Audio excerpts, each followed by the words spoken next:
Imagine your civilization is basically permanently trapped in this sort of geopolitical crumple zone. Right. Not a fun place to be. No, not at all. Like on your left side, you have the most aggressive, expansionist, just incredibly ego-driven empires in human history. We talk about the Akkadians, the Babylonians, the Assyrians. Yeah, exactly, those guys. And they are constantly looking at your land with hungry eyes. But then on your right side, you just have this harsh, unforgiving, mountainous terrain. So you really don't have the luxury of being, a peaceful society of philosophers staring at the stars. Right. You don't get to be innocent in that situation. You have to be a survivor. You have to learn how to take a punch, bleed, adapt, and hit back. And you have to do that over and over again for like 3,000 years. Which is just a mind-boggling amount of time. It really is. So today we are opening up a massive stack of notes analyzing a civilization that did exactly that.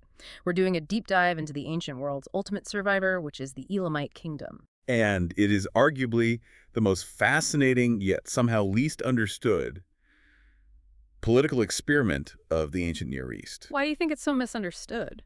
Well, Elam operated in the margins of what traditional history usually focuses on. They didn't build this neat, linear, single-origin empire like Rome or Egypt did. Right, they weren't building this perfect brand for themselves. Exactly. They were messy, they were complicated, and they survived in what is now southwestern Iran through this wild combination of extreme geographic luck and just sheer stubborn grit. And what makes today's deep dive so interesting is the specific framework the sources use to look at them, because it doesn't just treat Elam like some dry archaeological subject. No, it uses this really unique dual lens approach. Yeah, we have this rigorous historical breakdown of Elamite history, but the notes pair it with a psychological reflection. The author actually uses the history of Elam as a mirror to explore a highly specific subpersonality profile. Right, a psychological mindset they call Devon. Devon, which is just such a wild, illuminating way to approach history, It really is. Yeah. Because we aren't just looking at broken pottery and lists of dead kings.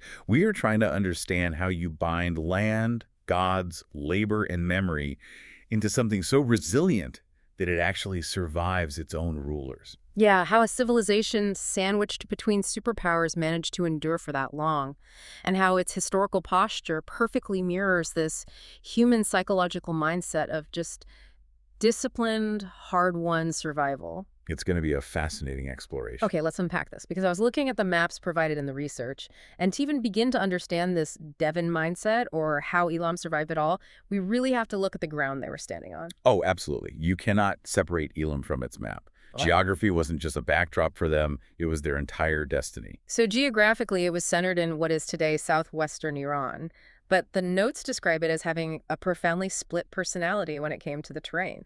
Yeah, you basically have two entirely different worlds trying to act as one civilization. Yeah. So on one hand, you have the lowland plains, which is primarily the Susiana Plain. And that's where the famous city of Suso is located, right? Right, exactly. And these lowlands are river-fed. They're incredibly rich agriculturally. But here's the major catch. They are completely geographically open to the west. Meaning they are wide open to Mesopotamia. Like, there are no natural barriers steeping an invading army from just walking right in. Spot on. So the lowlands are extremely lucrative, but just utterly vulnerable. But then to the east and southeast, you have the exact opposite reality. The rugged uplands. Yes. This is the highland zone in the Zagros Mountains, centered around a region called Anshan. And this is tough, highly defensible mountainous terrain. It's like a natural fortress. Precisely.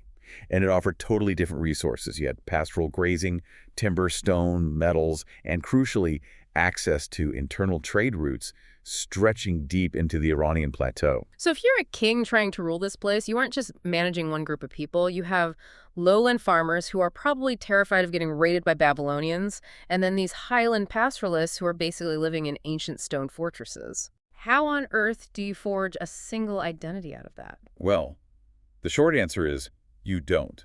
At least not in the way we think of a modern unified nation. The research points out that Elam was what historians call a hinge civilization. A hinge civilization. I like that term. Yeah, it was a federation that bridged the plain and the mountain. It was the corridor between the frontier and the city.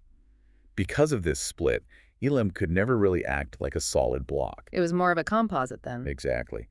Power shifted back and forth between different centers. Sometimes it was Susa in the lowlands, sometimes Anshan in the highlands, or even other regions like Awan and Shamashki. So it's essentially sitting in a geopolitical crumple zone that also happens to be a highly lucrative toll booth. That is a phenomenal way to frame it. Thanks. Yeah. I mean, they are the ancient equivalent of being both a massive warehouse and a perfect ambush point. You have to walk through them to move resources, which makes them rich, but it also makes them a massive target. Yeah, and you couldn't just sit on that map and declare yourself neutral. Yeah. The geography forced Elam into 3 totally unavoidable roles. Okay, let's go through those. First one is the toll booth. Right. Right, they were a trade conduit. Mesopotamia, the land of Sumer, Akkad, Babylon, was incredibly rich in agriculture, but they severely lacked hard resources. So no timber, no stone, no precious metals. Exactly. They had mud and grain. All the hard stuff had to come from the Iranian plateau, straight through Elamite territory. So Elam is just skimming off the top of all that trade. They are getting incredibly wealthy just by controlling the roads. Precisely. Which inevitably leads to their second role, which is the buffer state. Because Mesopotamia was so resource-hungry and Elam was sitting on the trade routes, Elam constantly absorbed invasions. Because if a Mesopotamian king wanted to secure his supply lines, he had to take out the middleman. Exactly. Or if he just wanted to loot some wealth, he marched his army east into the Susiana plain. So Elam had to act as a sponge, basically absorbing the imperial ambitions of their neighbors. But they weren't just sitting there taking punches, right?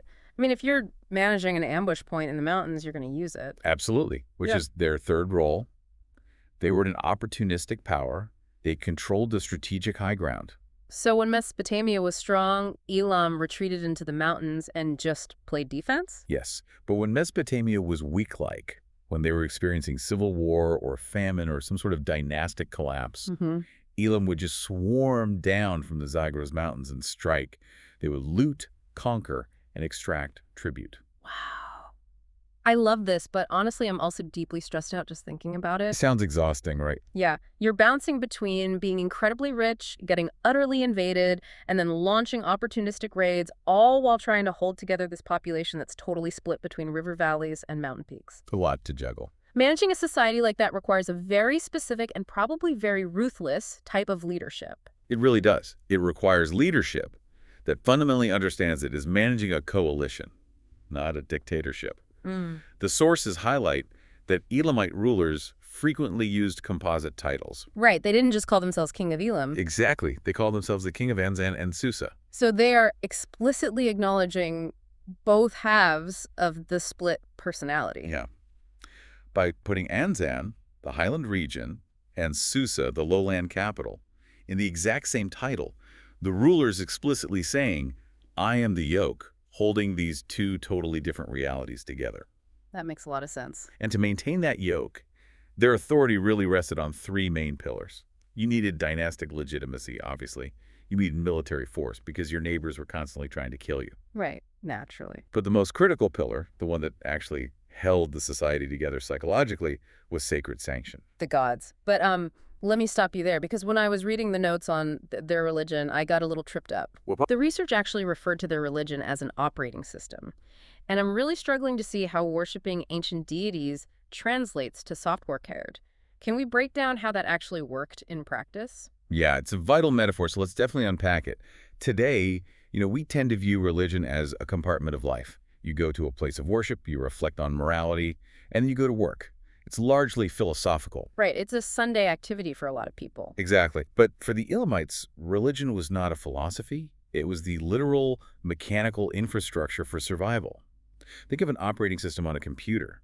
It manages inputs, processes data, and dictates outputs to keep the machine running. Okay, so what were the inputs in ancient Elam?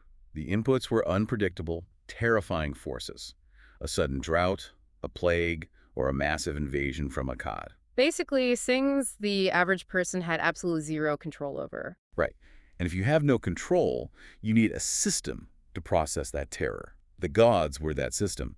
In Susa, they worshipped Insushinak, who was this powerful underworld deity. In the highlands, they worshipped Napirisha, the great god of the mountains. And these gods weren't like loving, benevolent figures, were they? Not at all. They were essentially cosmic landlords. They owned the city, they controlled the weather, and they demanded rent in the form of sacrifices, rituals, and massive architectural projects. Wow. So if there's a drought, it's not just bad weather, it's a glitch in the operating system. It means society missed a rent payment, and the cosmic landlord is evicting the crops. That's exactly it. And the software patch to fix that glitch is ritual action. The king has to build a new temple, or the priests have to perform a massive sacrifice. That has to create a seriously intense psychological environment for the average citizen. Oh, absolutely. The sources point out that Elamite society was highly stratified. You had elites, scribes, commoners, who were mostly farmers, and then dependents or slaves. For the average commoner, life was defined by what the notes call practical fatalism. Practical fatalism. We briefly touched on this Devon psychological profile earlier, and this really feels like the first actual piece of that puzzle. How so? Well, if your entire life is just bracing for the next uncontrollable disaster, you just can't afford to be an optimist. You have to be fatalistic, but in a practical way. Spot on. Optimism is a luxury for people with secure borders and predictable weather. The average Elamite farmer's life was a brutally simple cycle.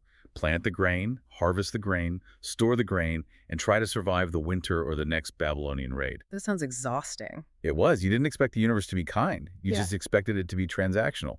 You did your work, you Mhm. paid your taxes to the temple, and you just hoped the system held. And that grim, disciplined endurance is basically the foundational trait of the Devon mindset, isn't it? It is. It's the psychological posture of someone who fully accepts that the world is harsh, but totally refuses to just lay down and die. But hold on, I need to push back on this a little bit. If their entire existence was just this grim, transactional cycle of plant, harvest, survive, doesn't that make them incredibly culturally stagnant?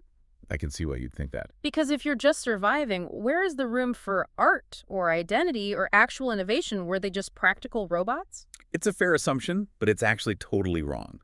And this is where the sheer genius of Elamite culture comes in. They didn't lack innovation at all. They just channeled their innovation entirely into function rather than narrative. Function over narrative. Okay. Yes, they express their culture through systems. Okay, give me an example. Because when I think of ancient cultural achievements, I think of the Epic of Gilgamesh or the Egyptian Book of the Dead, huge, sweeping stories. And Elam gives us accounting. Accounting. You're telling me their great cultural achievement is ancient spreadsheets. Basically, yes. Yeah. But you really have to understand how revolutionary that is. The research highlights that Elam was a pioneer in early administration. Between 3050 and 2900 BCE, they developed a writing system called Proto-Elamite. Wow, that early. Yeah. And centuries later, they developed linear Elamite. But they didn't invent writing to compose poetry about their feelings or write epics about their kings.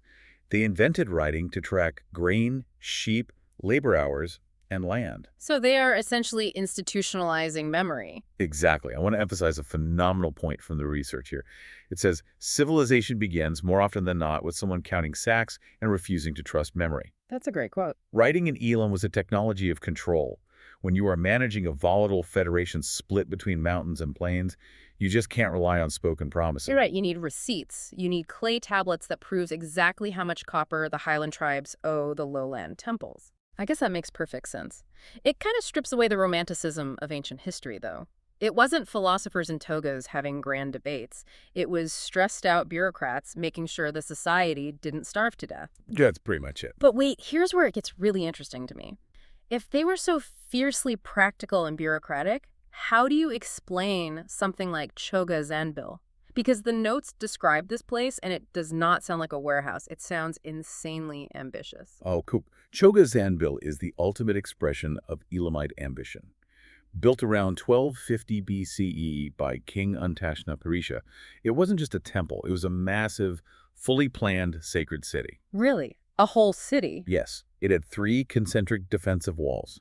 And right in the center, it had one of the best preserved ziggurats in the entire ancient Near East. Okay, for someone who isn't an archaeologist, what exactly is a ziggurat physically? Why is it so impressive? Imagine a massive, solid, multi-tiered, stepped pyramid constructed out of millions upon millions of baked mud bricks. Millions.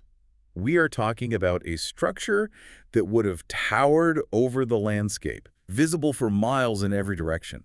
It isn't hollow inside like a sports arena. It's a solid mountain of brick, with staircases leading up to a sanctuary at the very top. So what was the point of it?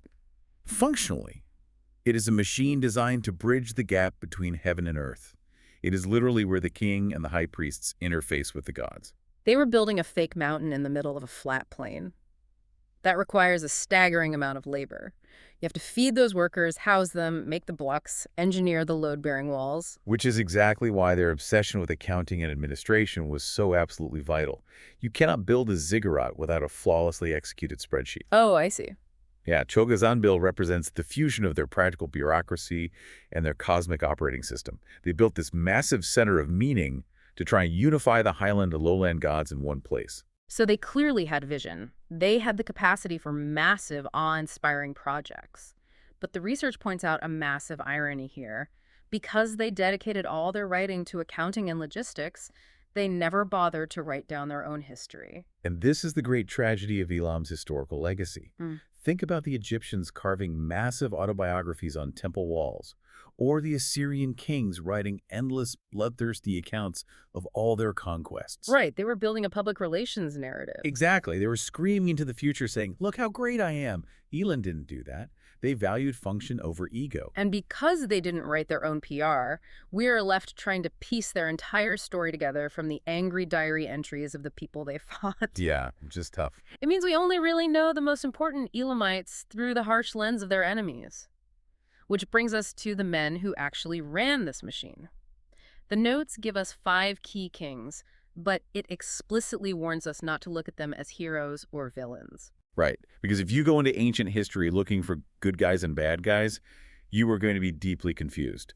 We have to look at these kings as men reacting to extreme, relentless pressure. Okay, let's start with a ruler named Puzur-in-Shushanak. He rules around 2100 BCE.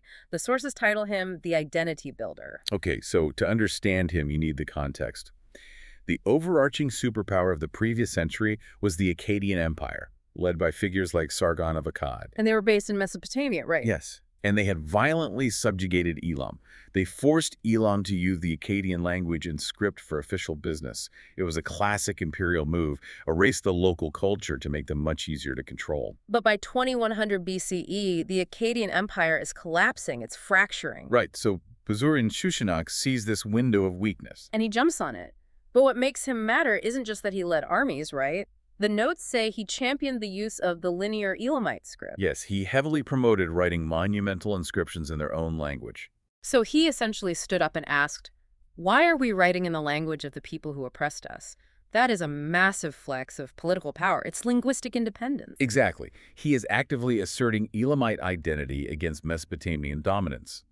To his own people, he is laying the foundation for cultural survival.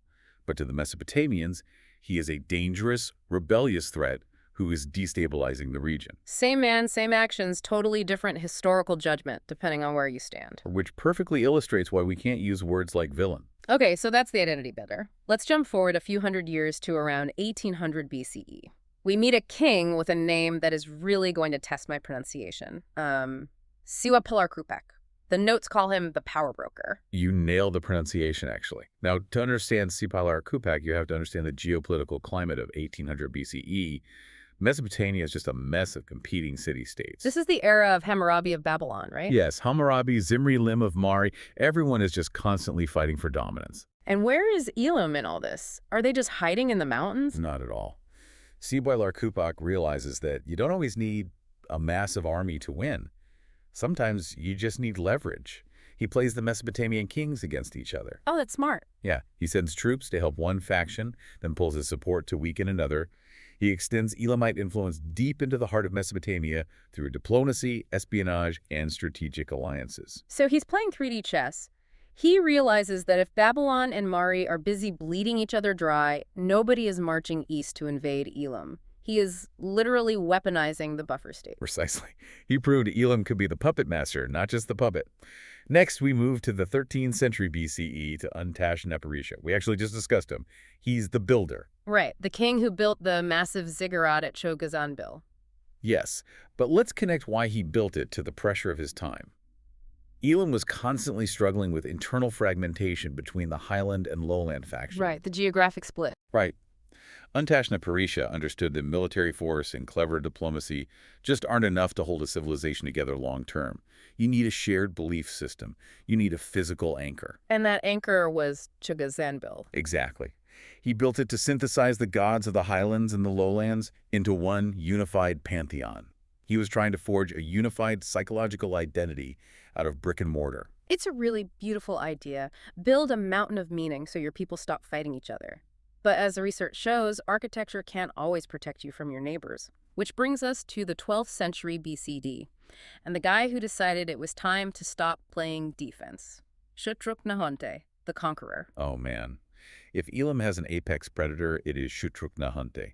This is the moment where Elamite military power reaches its absolute zenith. He didn't just raid Mesopotamia. He launched a massive, fully coordinated invasion. He went all in. He did. He marched into Babylonia, defeated their king, and actually sacked the legendary city of Babylon itself. Sacking Babylon is a massive deal on its own, but the research emphasizes that his real legacy isn't who he killed, it's what he stole. Yes. He went into Babylon and took the Stele of Hammurabi. And we really need to vividly picture what this means. The Stele of Hammurabi is not a piece of paper. It is a massive finger of solid, black diorite rock, standing over 7 feet tall, weighing roughly 4 tons. 4 tons. Yeah, it was carved centuries earlier and contained the entire legal code of Babylon. It was the physical embodiment of Mesopotamian justice, law, and cosmic order. And Shutruk-Nahonte looks at this 4-ton pillar of stone, points at it, and says, "Pack it up. We're taking it over the mountains to Susa." Exactly. The sheer physical logistics of dragging a 4-ton rock hundreds of miles through ancient terrain is staggering. Why go through all that trouble just for a rock? Because it is the ultimate act of psychological warfare. Yeah. We connect this back to our Devon profile, that grim, calculating strategist. This makes perfect sense. Taking the stele wasn't about the monetary value of the stone. It was a huge statement. He was basically telling Babylon, your foundational laws, your heritage, the very concept of your justice, it belongs to me now. Yes, I am putting it in my capital as a trophy. It was cultural decapitation. I have to admit, that is incredibly cold-blooded.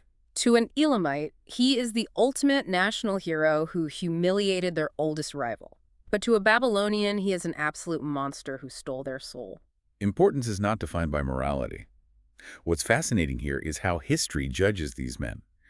Importance is defined by whether you can force the rest of the world to react to you. Shutruk-Nahonte definitely forced a reaction. He sure did. But history is cyclical.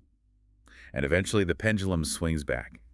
Which brings us to our final king in the 7th century BCE, Tumen.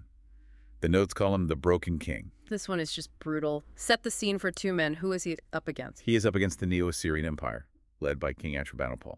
And you have to understand, the Assyrians were the terror state of the ancient world. They had perfected the art of the professional standing army. They were basically a war machine. Exactly. They utilized iron weapons, siege engines, and highly calculated, horrific psychological terror. And Tumen has to fight them. He fights them at the Battle of Ulai in 653 BCE. And it is just a catastrophe for Elam. Tumen's army is totally routed. He is forced to flee, but he is caught, and the Assyrians kill him. But what makes Tumen historically significant is not the battle itself, right? It is what the Assyrians did with his memory. The propaganda. Yes. Ashurbanipal commissioned these massive, intricate stone reliefs in his palace at Nineveh. And these carvings depict the Battle of Ulai in horrifying detail. And Tumen is the focal point. He is. They show him wounded, they show him being captured, and they explicitly show his decapitation. They even show his severed head being hung in the garden of the Assyrian king while he is just having a casual banquet. See, this makes me deeply uncomfortable about how we study history. Are we inherently biased against Tumen just because the Assyrians were better at carving their PR into stone? It's a very valid question. I mean, how do we separate the actual historical weight of a leader from the propaganda of the guy who literally cut his head off? That is the perpetual struggle of the historian. We have to assume Tumen was likely a fierce defender of Elam, executing his duties just as aggressively as Shutruk-Nahonte did. But he faced a military system he simply could not beat. Right. As the notes say, his defeat is fossilized in stone. Obscurity is the real death for an ancient ruler. Tumen escaped obscurity, but only as the humiliated victim in an Assyrian victory narrative. It's a grim reminder that in this world, importance essentially boils down to 3 things. Did you change a system, like Puzur and Shushanak? Did you force a reaction like Shutruk Nahante? Or were you remembered, even if only by the enemies who destroyed you, like Tumen? Precisely. And to truly understand why Tumen fell, you can't just look at that one battle. You have to step back and look at the macro-level cycles of conflict. You have to look at how Elam interacted with Mesopotamia over a staggering thousand-year loop. Okay, let's explore this thousand-year loop, because the research dismantles a major modern assumption here. Today, we think of alliances as permanent, treaty-bound loyalties, like the US and the UK are allies, period. Right. But the Knights make it very clear that in the ancient Near East, an ally was just someone you hadn't found a reason to kill yet. That is exactly right. Alignments were entirely temporary and strictly based on convenience. Elam might align with Babylon to fight Assyria, and 10 years later they might align with a rebel faction inside Babylon to tear the city apart. But while allies were temporary, the rivals were constant. Sumer, Akkad, Babylon, Assyria. Because of the geography. They're trapped next to each other, constantly competing for the exact same river systems and trade routes. Conflict wasn't a choice. It was the default state of existence. And when you map out the major historical events, you see this interaction model repeating itself. The research breaks it down into a highly specific 6-step loop. Let's walk through it. Okay, step 1, absorb pressure from a stronger neighbor. We saw this when the Akkadian Empire invaded. Elam takes the hit. Okay, then, step 2, adapt internally. How exactly do you do that? You shift your power base. If Susa in the lowlands is overrun by Akkadians, the Elamite leadership retreats into the Zagros Mountains. They rely on the highland tribes, they reform their military, they wait, and they survive in the harsh terrain. Okay, so they wait. Which leads to step 3, exploit external weakness. Yes, Mesopotamia is volatile. Eventually, the empire occupying the lowlands will overextend, or a king will die and spark a civil war. For example, around 2000 BCE, the incredibly powerful Third Dynasty of begins to collapse. And Elam is just watching from the mountains. They see the Mesopotamian system faltering. And they pounce. Which is step 4, expand briefly. Right. Elam storms out of the mountains. They don't just push the occupiers out, they march into Mesopotamia. In the case of the collapse, Elam actually captured the king of and dragged him back to Elam in chains. Wow. Yeah, they act as system disruptors, taking massive amounts of loot and briefly expanding their borders. But you can't hold that territory forever, which triggers step 5, get hit back harder. Exactly. Mesopotamia eventually recovers, a new power rises, maybe Babylon, maybe Assyria. They see Elam sitting on their borders, fat with loot, and they launch a massive retaliatory strike, pushing Elam back into the mountains. And step 6, repeat over and over and over again, from 2500 BCE all the way down to 600 BCB. I cannot overstate how mind-boggling that is. It's incredible. Most modern nation-states haven't existed for even a fraction of that time. Imagine if a modern country had to fight a total war for its survival every 50 years, have its capital burned down, retreat into the mountains, rebuild its entire infrastructure, and then do it all again. It requires a societal endurance that honestly borders on the terrifying. They never achieved permanent total domination of the Near East, but they completely refused to be erased. It's like a boxer who never gets the knockout blow, but forces a draw in 100 consecutive title fights by simply refusing to stay on the mat. I love that analogy. You hit them, they fall down, they bleed, they adapt, they get back up, they hit you back when you're tired, you hit them harder, and they just keep breathing. And that precise posture, that bleeding, adapting, returning, and enduring, is exactly why the source text makes a sudden pivot halfway through. Right. Because the author of these notes isn't just writing a history book, they're using Elam as a metaphor for a very specific psychological state. Yeah. This brings us fully into the Devon subpersonality reflection. Right, let's tie this all together, because the notes use the Elamite Kingdom as a structural mirror for this Devon profile. And what's crucial to understand is that Elam doesn't represent Devon because they were dark or edgy. No, not at all. They represent Devon because they embodied a hard, disciplined endurance between harsher powers. Let's look at the specific traits listed for Devon in the research. Intense stoicism, a focus on self-improvement, extreme resilience, a tendency toward solitude, calculating strategic thinking, and an uncompromising demand for integrity in systems. The notes call Devon a redeemed strategist. The term redeemed strategist really caught my eye. What does that actually mean in a psychological context? Because when I think of a strategist, I sometimes think of a sociopath who just manipulates people. That's a vital distinction. Devon is not a sociopath. A redeemed strategist is someone who carries darkness, meaning trauma, immense pressure, or a history of being wounded. But they refuse to let that darkness corrupt them into mindless cruelty. Okay, so what do they do with it? They turn the chaos of their past into discipline. They turn their isolation into purposeful loyalty to the systems they build. Okay, if you map that onto Elam, the fit is incredibly precise. Elam is a kingdom shaped entirely by trauma. It is shaped by war, fractured geography, and hostile neighbors. Completely. Yet despite being wounded over and over again, they didn't become mindless raiders. They were capable of deep integration. They built complex administrative systems. They built sacred order at Chogazambil. They kept returning after defeat, not just to burn things, but to rebuild. The notes make a very poignant observation here. Elam was not a spotless, innocent empire. It was a deeply scarred one. And as the author writes, a scarred entity is usually the more honest kind. There is a quote in the research that I highlighted twice. It says, "Strength isn't purity, it's disciplined survival with consequences." That's powerful. It really is. When we look back at the kings we discussed, it frames their actions entirely differently. Shidrak-Nahunta didn't sack Babylon because he was pure or because he was cartoonishly evil. He did it because power vacuums invite predators, and he actively, coldly chose not to be prey. Exactly. And Turman didn't die because he lacked moral purity. He died because he faced a stronger military system at the wrong time. It is a brutal, objective view of reality. The symbolic texture the author uses for Devon perfectly aligns with this. Right. The notes describe Devon through imagery of bone, fire, steel, and ash. Let's break those down. Bone represents the rigid, unyielding foundations, like the Zagros Mountains that protected them. And fire represents the purification and trauma of cyclical war. Steel represents the endurance they forged through that trauma, and ash represents what is left over the memory they carried through ruin. The research also references something called the Zykova material, which fleshes out this Devon archetype even further.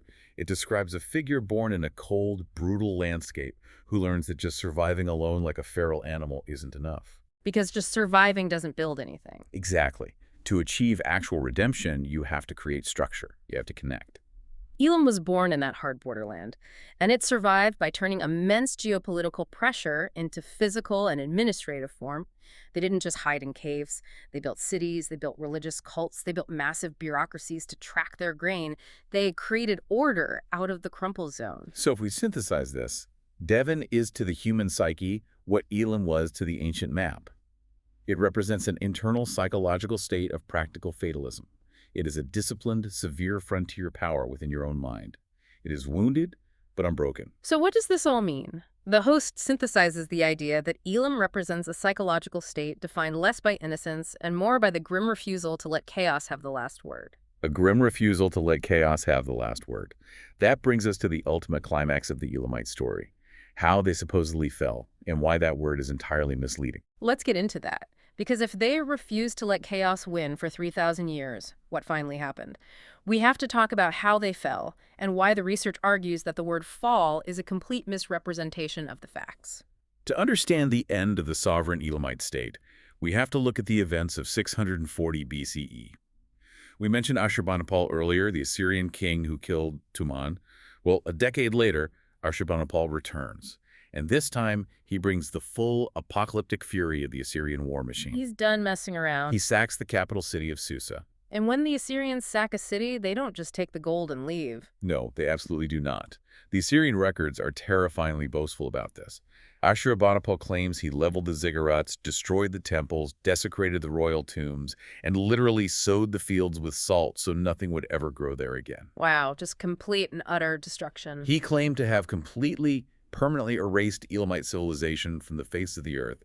Structurally, it was a catastrophic blow.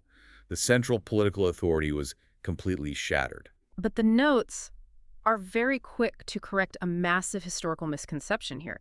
People read that Assyrian boast, look at that one battle, and think, okay, that's the end. Ashurbanipal threw the knockout punch. Right. But the real cause of Elam's decline was much deeper, wasn't it? It wasn't just this one battle. It is never just one punch.